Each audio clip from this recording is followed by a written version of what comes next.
Igal kokal on alati kõht täis. Kas selline ütlemine peab ka paika? Ehk saame täna teada. Saaremaal Kuressaare ametikoolis toimub noorte kokkade rahvusvaheline võistlus Kokakunst Kuressaares. Läheme vaatame, kuidas noortel seal läheb. The main course at 5 o'clock for everybody. It's okay? On see arusaadav? It's understandable? Nii. Which kind of language?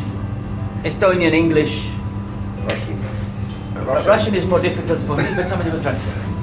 Mitmendat korda Kuressaare ametikool seda Kokakunsti võistlust korraldab? Juba 9. korda on meil see au korraldada Kokakunst Kuressaare võistlust. Tegemist on rahvusvahelise võistlusega, et kes teil täna siin kohal on, millistest koolidest, millistest riikidest õpilased? Sel aastal on meil väga hästi läinud, meil on kohal 14 erinevat kooli ja riikidest on meie head naaberriigid Läti ja Leedu. Kuidas seda võistlust korraldatakse? Mismoodi see tänane päev noorte jaoks välja näeb? See algas suisa juba hommikul varakult, et nad tulid kogu oma asjadega, kogu ettevalmistustega siia kooli. Sättisid endal need niinimetatud võistlusboksid valmis ja küll võistlus algas küll lõunal paiku, aga tegelikult alates juba hommikust nad on juba kergelt närvis ja kergelt kogu oma asju nagu ütleme varakult. Mõni meeskond minu teada vist tuli juba eile kohale, nii et mõne jaoks algas juba eile see päev. Aga milliseid toite noored täna valmistavad? Toidud ei ole midagi ülikeerulist, aga samas nad peaksid oskama ka midagi klassikalist valmistada. Kuna nad õpivad koolis, siis näiteks menü on lihtne. Lindströmi kotlet, Julien köögiviljad ja magustoidaks on neil rohelised ja pannakota. Ja see võistlus ise, et kas see näeb siis välja justkui mõni selline suurem professionaalne võistlus? Kas noored saavad aimu, et kuidas nad tulevikus võib-olla peavad võistlustel käima? Loomulikult, nad on võõras köögis, ütleme niipidi. Neil on loositud, ütleme, kas on nüüd õigesti öeldud, võõras kolleeg sinna kõrval, aga hoopis teisest koolist, teisest riigist isegi võib olla see võistluskaaslane. Nii et see on tohutu suur kogemus esiteks juba selles, et sa töötad, nagu ma mainisin, võõras keskkonnas ja hoopis selle kolleegiga, kellega sa pole kunagi kokku puutud, sa said alles nüüd temaga tuttavaks. Nii et juba see on väga suur kogemus. No ja üldse, et nad siia võistlema tulid, see on tegelikult super. Kes on tänased kohtunikud, kust nemad pärit on? Kohtunikud on enamus kõik Eestist, erinevatest restoranidest ja loomulikult ka kohalikud Saaremaalt, Saaremaa ehk Kuressaare restoranidest. Ja meie kooli vilistlased on kohtunikud. Ja kas võitja siis selgitatakse ka välja? Kas võitjal on auhind ka ette nähtud? Ja homme on see päev, kus selgitatakse välja võitjad nii teisel kursusel kui 3. kursusel. Auhinnaks on meie kohalikud tooted. Me oleme auhinnakotti pannud Saaremaa kohalikud tooted. Ja ega me ei saa ju sellest siin praegu rääkida, et see on ju üllatus. See on üllatus. Miks peaks üks noor inimene, kes on näiteks põhikooli ära lõpetanud või keskkooli, hakkame üldse edasi kokaks õppima ja just Kuressaare ametikoolis? Vaadake, mis siin toimub, see on ju lahe. Juba selle pärast tasub tulla kooli õppima kokaks. Kui palju on Kuressaare ametikoolis praegu kokaõpilasi?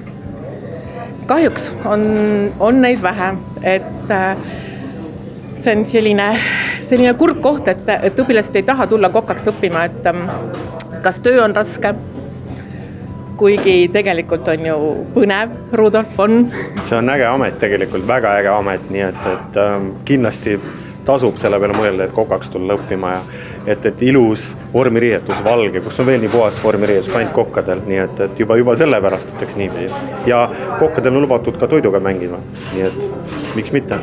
Kas tänase päeva käigus olete midagi sellist ka silma või on teil jäänud, millega noored on väga hästi hakkama saanud ja kas on midagi, mida peaks nad karjutama veel?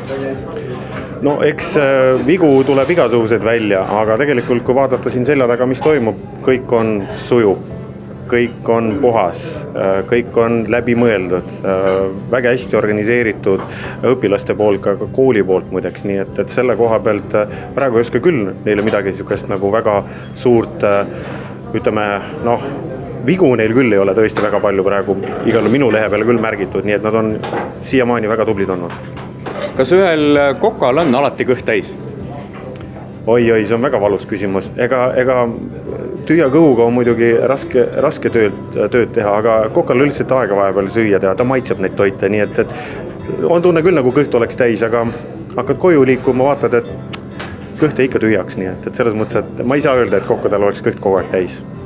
ma olen kuulnud, et armastus käib kõhu kaudu, kas see on niimoodi? muidugi on see niimoodi. mis oli tänase võistluse juures kõige keerulisem?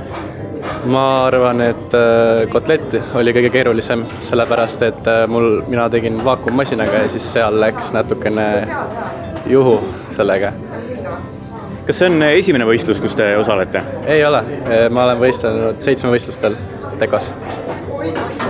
ja kuidas see varem läinud on? Neil läinud nii hästi, kahjuks ei tulnud võitu koju.